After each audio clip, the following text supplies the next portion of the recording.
আসসালামু আলাইকুম। যারা প্রাণী সম্পদ অধিদপ্তরের পরীক্ষা দিয়েছেন, আজকের ভিডিওটি তাদের জন্য। কারণ এই ভিডিওতে আমি বলবো কাটমার্ক কত হতে পারে, কতজনকে টেকাবে এবং পরবর্তীতে লিখিত পরীক্ষা অনুষ্ঠিত হবে কিনা এ বিষয়ে।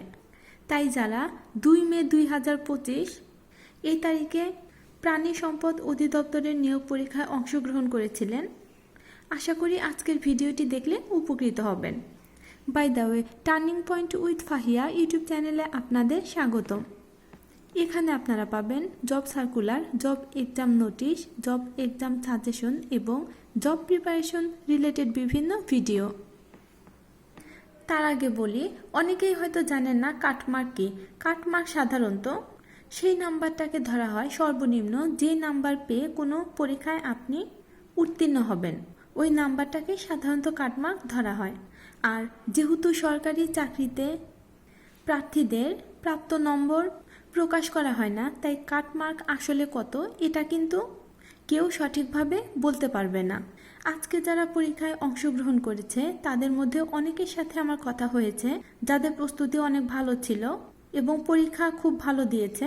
এছাড়াও আরও বিভিন্ন প্রার্থীদের সাথে আমার কথা হয়েছে।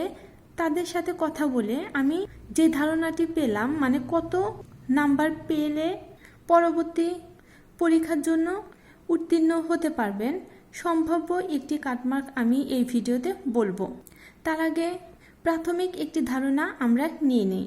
সাধারণত ভাইভাতে একটি পদের বিপরীতে 3 জন করে নেওয়া হয়, কিন্তু এখন প্রতিটি সরকারি চাকরি নিয়োগের ক্ষেত্রেই প্যানেল সিস্টেম করা হয়েছে। তাই ভাইভাতে 3 জনের পরিবর্তে 4 জনও হতে পারে, কিন্তু 3 জন হওয়ার সম্ভাবনাই বেশি।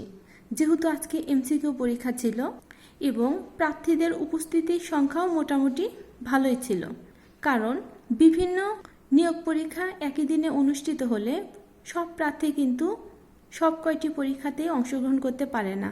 কারণ একই সময়ে অনেক নিয়োগ পরীক্ষা অনুষ্ঠিত হওয়ার কারণে প্রার্থীকে যে কোনো একটি পরীক্ষা বাছাই করতে হয়। সেক্ষেত্রে দেখতে গেলে আজকে কিন্তু একাধিক পরীক্ষা ছিল না বললেই চলে। আর প্রাণী সম্পদ অধিদপ্তরের নিয়োগ বিজ্ঞপ্তি পদ সংখ্যা অনেক বেশি থাকার কারণে আজকে গত পরীক্ষাগুলোর তুলনায় প্রার্থীদের উপস্থিতির সংখ্যা বেশি ছিল। 45 থেকে 55% উপস্থিতি ছিল মোট পরীক্ষার্থীর ভিতর।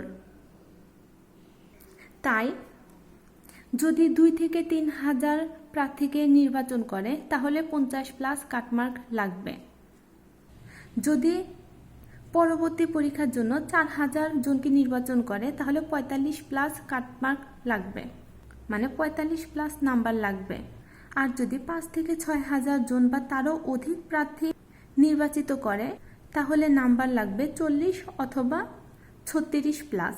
যদি কম প্রার্থী নির্বাচন করে তাহলে বেশি নাম্বার লাগবে, আর যদি বেশি প্রার্থী নির্বাচন করে তাহলে কম নাম্বারেও অনেকেই পেয়ে যাবে। আর অনেকের মনে প্রশ্ন হতে পারে, এটা তো আমি একটি সমীকরণের মতো বললাম, আসলে কত পেলে টেকার সম্ভাবনা আছে? সবার জন্যই প্রযোজ্য। সেটা হলো 40 নাম্বার পেলেই সাধারণত আপনি পরবর্তী পরীক্ষার জন্য উত্তীর্ণ বলে ধরা হবে, এমনটাই আমাদের ধারণা। কারণ আমরা বিগত পরীক্ষাগুলোতে যেমন কাটমার্ক বলেছিলাম ঠিক তার আশেপাশে কিন্তু কাটমার্কগুলো ছিল। তাই আমি আজকের ভিডিওটি আপনাদের সুবিধার্থে করছি। আর একটা বিষয় খেয়াল করবেন, যখন আপনি সরকারি চাকরির পরীক্ষা দেওয়ার জন্য ঢাকাতে যাবেন, সবাই কিন্তু যায় না। অনেকেই যায় যাদের প্রস্তুতি খুব একটাও ভালো না। তাই বলে আপনি যদি মনে করেন সবারই প্রস্তুতি খারাপ, তাহলে কিন্তু আপনি বোকার স্বর্গে বাস করছেন। কারণ এখন বেশিরভাগ প্রার্থী কিন্তু প্রস্তুতি খুব ভালো নিচ্ছে। আপনি কম নাম্বার পেয়ে ভাইভা পরীক্ষায় অংশগ্রহণ করতে পারেন, কিন্তু কম নাম্বার পেয়ে চাকরি পাওয়াটা খুবই কঠিন। কম নাম্বার পেয়ে টিকলে আপনি অনেকগুলো ভাইভা অংশগ্রহণ করবেন, কিন্তু চাকরি হওয়ার সম্ভাবনা একদমই নেই। অনেক প্রার্থী আছে যারা প্রস্তুতি ছাড়াই পরীক্ষা দেয়, আমি তাদেরকে কিন্তু গণনা করছি না। যারা খুব ভালো প্রস্তুতি নেয় এবং পরীক্ষা দেওয়ার জন্য ঢাকায় যায়, তারা কিন্তু অনেক ভালো নাম্বার অর্জন করে। কতজনকে টেকাবে এটা বলা খুবই কঠিন, কারণ আমরা ওইভাবে আসলে কোনো তথ্য পাইনি। যেটা অনুমান করতে পারছি 5 থেকে 6,000 জন টেকার সম্ভাবনা আছে। অনেকের মনে প্রশ্ন আছে লিখিত পরীক্ষা হবে কিনা, কারণ অনেকে ভাবছেন লিখিত পরীক্ষা অনুষ্ঠিত হবে না, এমসিকিউ তারপর প্র্যাকটিক্যাল তারপর ভাইভা অনুষ্ঠিত হবে। আমরা আমাদের সোর্স থেকে যেটা জানতে পারলাম লিখিত পরীক্ষা হওয়ার সম্ভাবনা আছে। আমরা 90% শিওর লিখিত পরীক্ষা অনুষ্ঠিত হবে। যেহেতু আমরা অথরিটি না, তাই অথরিটি চাইলে তাদের সিদ্ধান্ত পরিবর্তন করতে পারে, তাই আমাদের জানা তথ্যটি ভুল হতে পারে। কিন্তু এটা আপনি শিওর থাকেন লিখিত পরীক্ষা অনুষ্ঠিত হওয়ার সম্ভাবনাই বেশি, সেই হিসাবেই প্রস্তুতি নিতে থাকুন।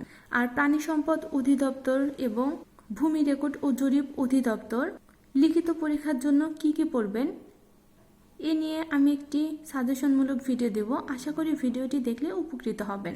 আমার ভিডিওটি দেখার জন্য ধন্যবাদ। আমার ভিডিওটি ভালো লাগলে আমার ভিডিওতে লাইক দিয়ে প্লিজ চ্যানেলটা সাবস্ক্রাইব করবেন এবং আমার ভিডিওটি আপনার ফ্রেন্ডসদের সাথে শেয়ার করবেন যেন তারাও উপকৃত হতে পারে। আল্লাহ হাফেজ।